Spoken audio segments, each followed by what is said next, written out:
trauma and challenges can actually be the stepping stones to your success, and not only to your recovery, but for you discovering and finding your purpose. Now, for me, I've been through a lot of trauma in my life, but actually when I look back and reflect, for me, that has set me up to be as resilient as I am today. So most things that stress the normal person out won't actually stress me out, because I choose now what I focus my energy. I choose what I turn into a positive form of stress, a bit of adrenaline to perform well, or a negative form which feels overwhelming. And if I feel the feel, you always have to feel the feelings, I deal with it through positive coping mechanisms as much as possible these days. We all make mistakes. Such as movement, writing, vlogging, creatively expressing myself, or through movement as well. I've just done a dance class, a ballet class this morning, and some workouts too.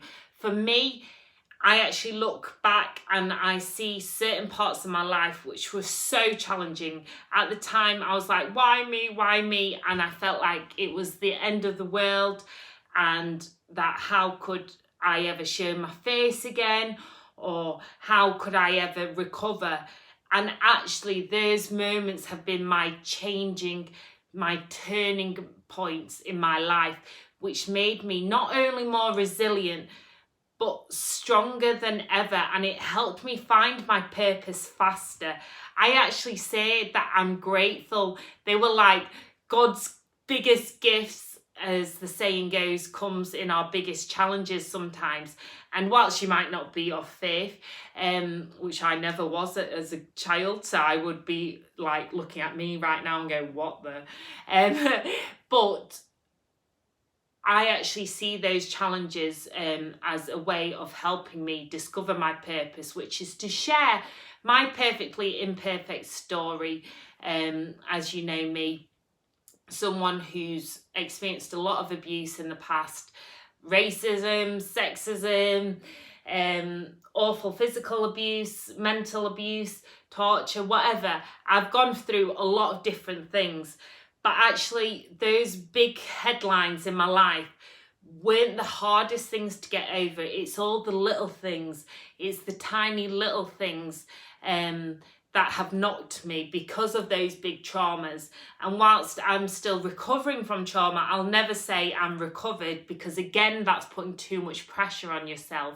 I always get professional help, medication, I seek help, but I also find my own ways to deal with it. And that's really helped me find my own purpose. For me, it's sharing mind and body fitness with people, and also being an advocate for topics like mental health and mental illness. Someone who doesn't reflect the stereotype, someone who might not have all the right things to say, someone who might not dress a certain way, someone who might not conform or fit in. I used to want to fit in all the time, but then the more obstacles I've had in my life, the more I was like, actually, do you know what? This is my inner beauty, is my strength. And when I see other people struggling, I kind of think, wow, aren't I lucky that I experienced all those things, all those life lessons so early on, that now I'm so much more resilient to be able to cope with things. And it doesn't mean that I don't face challenges. 18 months ago, I was signing on as voluntary homeless and didn't know where I was going to live. 2 kids on my own. And yeah, it was challenging, but that wasn't even the biggest challenge in my life, because I'm quite good at just dealing with crisis situations.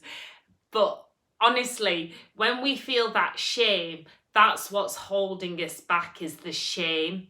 And one thing I always say, that's why my quote, our failures are our stepping stones to success, which is in my Eat, Sleep, Control, Repeat memoir book. One thing that I always say to people is that forgiveness is freedom. And it's not just about forgiving others for the wrongs they've done to us. It's about forgiving ourselves, because often we feel so much shame, and actually what it is, we should be feeling guilt if it's guilt for our actions, or sometimes the shame is just misplaced. Like, I blamed myself for a lot of the bad, really awful stuff that had happened to me, and that was not my fault. I now look back more as an unconditional best friend than a bully.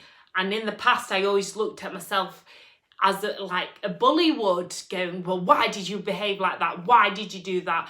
And even of late, when I've been through trauma in recent years, I still would be starting to get back into those negative coping mechanisms. Like, well, why did you do that? You idiot, you're this, you're that.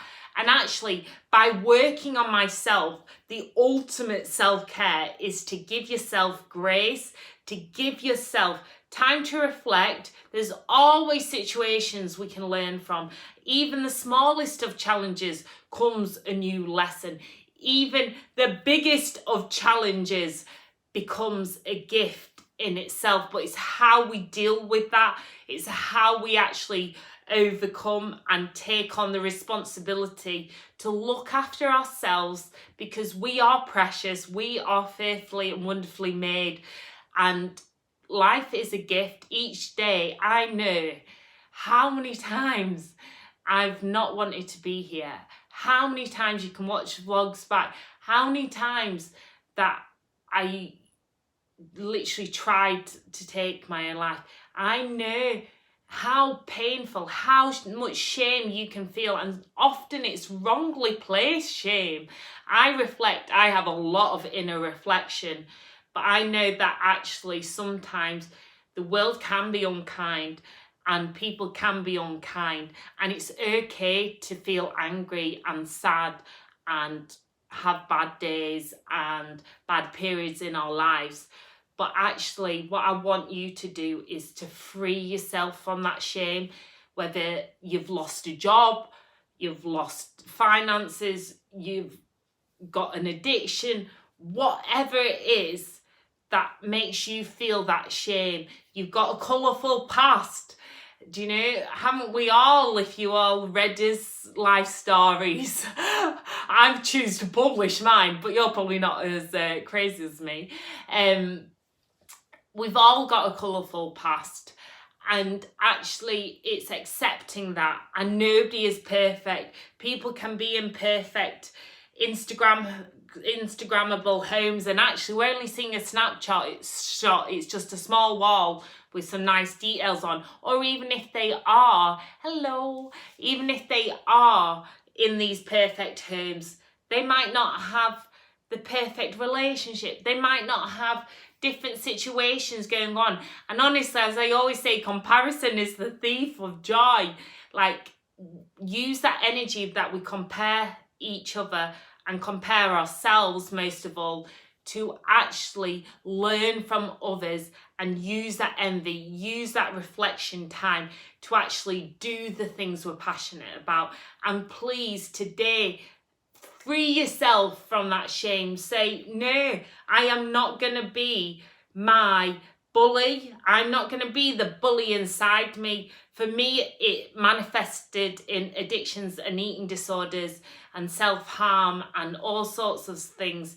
That bully inside me always like, why did you do that? And often some of that was a result of trauma, because I went through so many different hurdles, court cases and whatnot. And yeah, that was a result, those feelings, and I needed professional help. So it's not like you can do it overnight. But if you are in a situation such as losing a job, or you're feeling low, reach out and get that support to help you start that journey, because it is so, so important, and it frees you more than ever. And honestly, you'll get to a point like me where I'm perfectly imperfect. That's my hashtag at Mama May Blog. You can tag me. But I like sparkle from the inside out, if you can say that. Sparkle from the inside out. And honestly, you get to a point where I'm writing newspaper columns on, I get judged for what I wear, what I do, what I say, everything. I get judged as a woman, as someone who doesn't conform or fit in. I get judged all the time. But actually, now I've freed myself from that shame, it does not affect me. Yes, I have the odd days where I'm like, oh gosh, I must be doing something wrong. But I know how to pick myself back up again. And I know that actually that's my purpose, to have a voice, to have a different voice. And actually, do you know, when people don't like what you do, it's because other people love what you do, because you're connecting with certain people. So, like, honestly, please yourself, fly your own flag first, and then look at helping others and supporting others. But don't live your life like me, extreme people pleasing, trying to please others and taxing yourself. Anyway, I'd love to know your thoughts, and send you so much peace, love and shimmies as ever. Take care for now.